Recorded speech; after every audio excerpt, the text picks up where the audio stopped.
guys, so I thought that today I would do a video on like self-harm and kind of like, you know, coping strategies, how to gradually ease out of the habit of harming yourself. This isn't necessarily cutting, this could be literally anything. Self-harm is like, it comes in so many different forms. There's things that, like, before I saw counsellors and nurses and stuff, I didn't even realise counted as self-harm. I mean, an eating disorder is like a form of self-harm, but specifically, I mean, cutting is the most popular one, and that's the one that I often did, so that's the one I'm going to be like focusing on in this video. But all of my advice and like the strategies I will be giving you today, you can use for all of the different types. So I'm just going to go straight into like coping strategies. The first one is like pinging yourself with like a hairband or an elastic band when you get an urge, so that you're still inflicting that pain upon yourself, but you're not damaging your body so much. And I actually got a message about this from someone saying, like, what do I think on that, because it's still hurting yourself. Like, you know, you still shouldn't be doing that to your skin. And honestly, I think that if it gets you out of the habit of actually cutting yourself or doing whatever you're doing to self-harm yourself in the first place, then it's better. Plus, it's not like you have to permanently do it. It's kind of a good way to like gradually ease out of the habit. And then another one is the butterfly effect. I know when I was like 13, when I like first started self-harming, this was one that I would use, and it didn't really work just because I wasn't at a place where I wanted to like recover from self-harm. Like I just started, and you know, I wasn't really interested in stopping, which is really sad. But like you've got to some extent want to stop, obviously, to kind of recover. But what you do is you draw a butterfly like on your skin, like usually your arms, or I think just wherever you cut really, or you can get your friends or family to do like a butterfly for you, or like a loved one or a boyfriend or something like that. But the idea is that every time you cut, you're killing off a butterfly. So obviously, you know, you're killing off whoever that butterfly resembles, whether it's a loved one or a friend or whatever. But yeah, I tried that, but you know, kind of like the irony wore off, just because, like I said, I didn't want to recover at that point. How I actually personally recovered was just like mentally distracting myself, like doing something else. I wouldn't make too much of an effort either to distract myself. I think that's really important. It's the same kind of idea as, you know, if you tell yourself not to think about pink elephants, you're gonna think about pink elephants and nothing but. So 2017 was actually the first year since 2011 that I didn't self-harm. And basically I had tried all through 2016, or actually I think it was 2015, I'd like tried not to do it, and I had made it like a New Year's resolution to not do it the whole year, because I know that the year before I didn't do it too much. Like I only did it, I don't know, maybe like hardly as much as I would have usually done it when I was doing it a lot. But that ended up not actually helping for me personally, like giving myself a long-term goal. I actually mentioned this in like another video, to not give yourself long-term goals, because then it makes it seem a lot more impossible, because you feel like you haven't achieved something until you finish that goal, and if it's long-term, it feels too far away. And also B, that means that if you do, like, you know, relapse, then you're just going to beat yourself up and you're going to feel even worse, and that might even lead to self-harming in itself. That year I did end up self-harming. It was like in August, so I'd gone the whole year without self-harming, and then in August I did, and that made me feel really like shit, just because I felt more shit for actually just not going the whole year without self-harming, and the fact that I'd come so far, rather than the fact that I had actually self-harmed.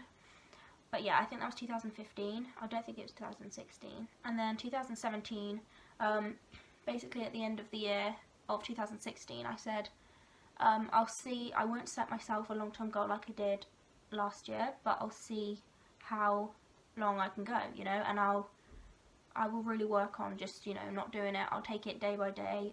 And yeah, I ended up going the whole year without self-harming. So part of it was just that my life had gotten a little bit more bearable, but I feel like even if it hadn't, I would have, you know, I like to think that I would have found like a way to kind of deal with that anyway, and kind of, you know, stop self-harming anyway, because life's never going to be like, you know, perfect. If you have the self-harm urge there, your life's never going to get to a point where those self-harm urges stop because your life's like perfect, because obviously no one's life is perfect.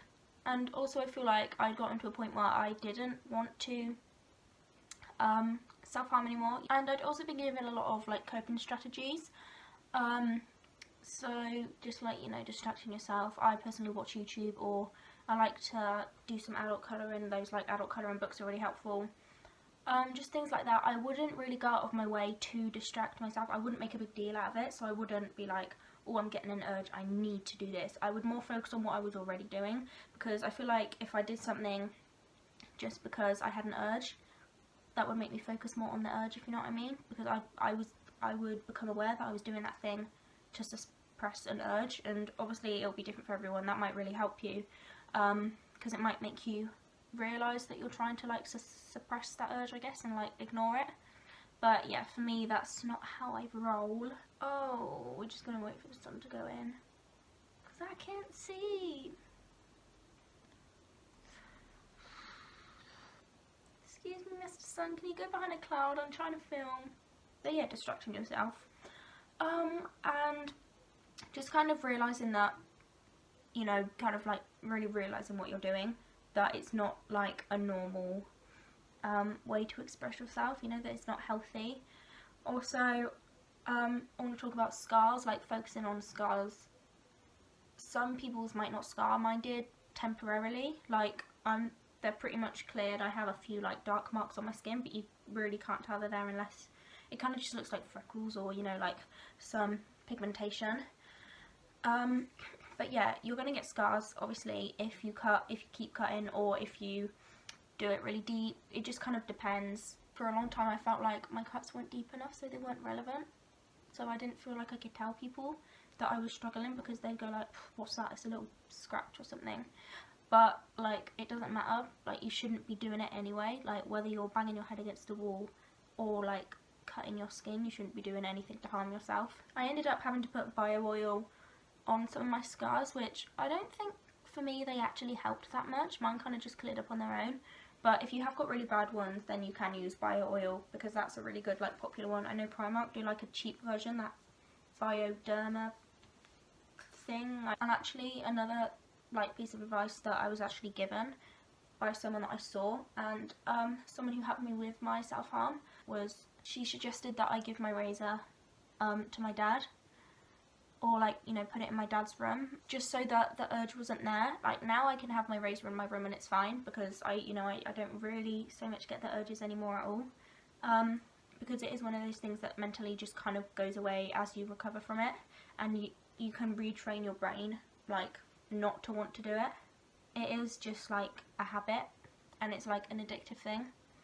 But yeah, so I put my razor in my dad's room. The lady that I was seeing said that if I really was like going to hurt myself, if I really wanted to hurt myself, I would find anything to use. I'd find something in my room or something nearby me, wherever I was, to hurt myself. So while it can't stop you like 100%, it kind of turns that split second where you reach for your razor, if it's like in your room somewhere that you always keep it, so somewhere that you know, somewhere you're familiar with, it kind of, that split second turns into maybe a minute, if from how, or like, you know, however long it takes you to then go and find your razor or whatever you use, depending on where you put it. And that for me really helped, because so many times have I thought, oh, I really want to self-harm, and I just grab my razor and I wouldn't even think, and I do it, and it's not until afterwards that you kind of realise what you've done, and you're a bit like, oh, I'm really annoyed at myself, kind of wish I didn't do that.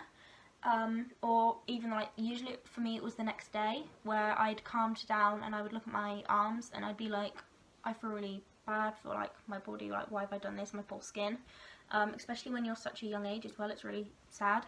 Yeah, it basically just turned those few seconds into 10 or 20 seconds, and in that time I, like, you know, my kind of common sense, my common knowledge would kick in and be like, oh, excuse me, you actually don't want to do that.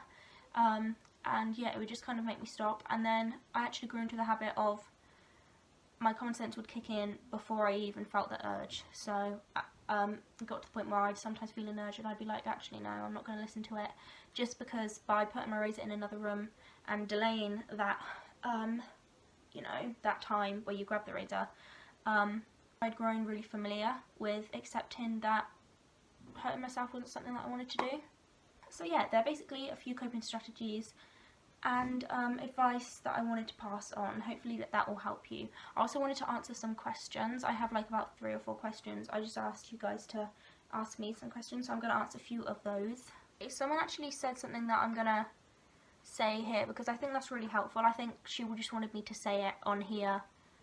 Yeah, she said that she wanted me to state it, I guess, to kind of like warn others, but she's put, please say something about the fact that sometimes the scars are permanent. I have scars from 3 years ago and it doesn't make me feel strong. It doesn't remind me that I got through it.